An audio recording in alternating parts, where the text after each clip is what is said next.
first like to start off by thanking Town Manager Burchell for being awarded the opportunity to serve as your Chief of Police. I'd also like to personally thank each member of Council for being open-minded and supportive in new ideas and change. What I'm going to talk about or touch on tonight is how the police department is evolving, becoming more efficient in our law enforcement efforts, and being more involved in our community. Because that is our ultimate goal, is to serve and protect our community. I say the our part because I'm not just the chief that comes here to work every day and acts as your chief. 2 weeks ago, I moved myself and my family into the town. So I'm just as much vested and a part of this community as anybody else up here. There was a mix of emotions when first getting in this position, to where I didn't know what to expect. I just figured I'd use the same mentality getting this job as I would take into it, and that is, I'm not going to fail. That being said, starting off, I had to evaluate the department, see how the officers would perform, and go for a crawl before we could walk stage. Started implementing a few changes. We went from handwritten reports to doing our reports on a computer, which made us more efficient. If the officers like my kids, they can type a lot faster than they can write something down. Gets us out of the office, gets us out on the streets. Went from an 8-hour workday schedule to a 12-hour workday schedule. There was a lapse in coverage where we only had one officer out here from 4 a.m. to 8 a.m. due to the lack of coverage. That's not giving the citizens of Clifton Forge this exact service that they deserve. And it is putting officers in an unsafe situation. So we have then went from an 8-hour workday schedule to a 12-hour workday schedule, to where there's 2 people on shift 24/7.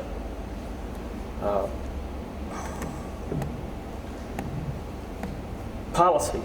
Policy is a big thing in law enforcement. I started revamping the policy. I'm going to do the whole thing start to finish. Some parts of policy needed to be implemented sooner than others. Going to have, hopefully, the new policy in effect, which has been, I've been assisted in creating this new policy with Ann Gardner in the Commonwealth Attorney's Office. Representatives from BML have been tremendous in making this come to reality sooner than later. Training. We've implemented 4 hours of training in-house. You know, it's like everything. You've got to maintain the base of your foundation in anything you do. So we have 4 hours of in-house training once a month now, and sometimes it could be more. Now that could be anything from court preparation and testimony to tactical entries on a house. Just anything we can do to go back and touch on our foundation to better improve our skill set. Specialized training. Thus far, we've taken 2 officers and sent them to police mountain bike patrol school. We've took 2 officers and sent them to FTO school, which is field training officer.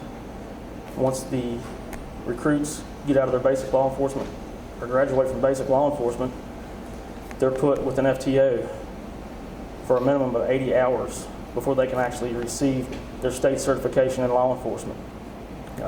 Right now, currently, we have 3 people in a basic academy. We have 2 that are filling voids that we had left, and we had 1 in overhire expecting a retirement at the end of this month. Those 3 people were decided by a hiring process which was consistent of a standardized police entry exam, a physical fitness test, a 3-person interview panel from 1 member of the department, 2 outside members of law enforcement that has ties to the town of Clifton Forge, and then finally a one-on-one interview with myself. I wanted to make sure that the decision was made without doubt to give the people of Clifton Forge the exact person that they needed to do the job.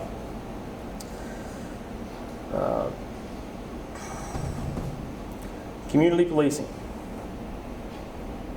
Done a lot of things I don't want to say for the community, but opened up a lot of communication lines for the community.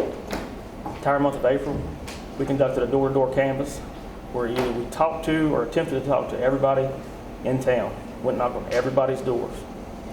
I was tremendously surprised on the aftermath that was going to create, and it was a good thing.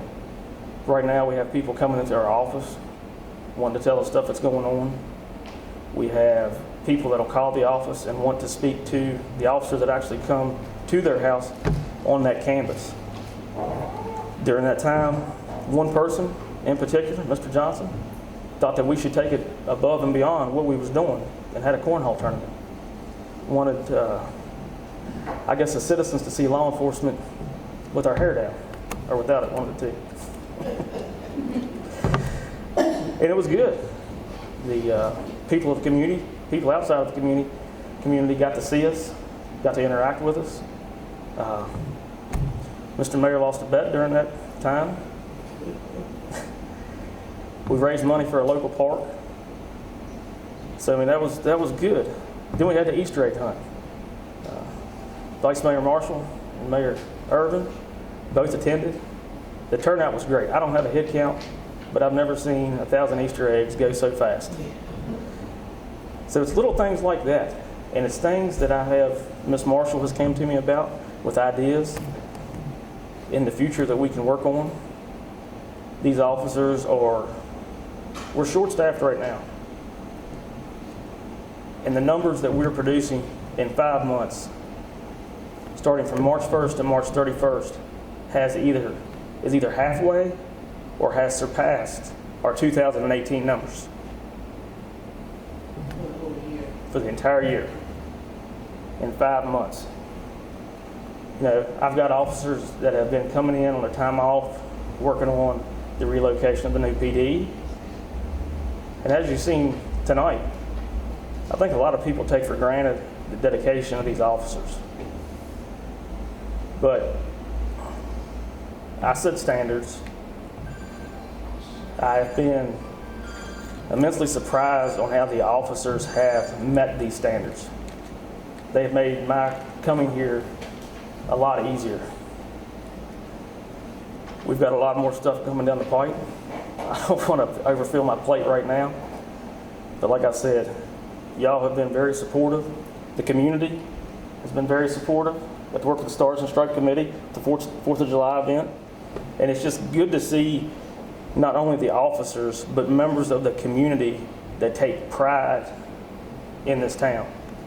And right now, I'm proud to be part of it. So, thank you.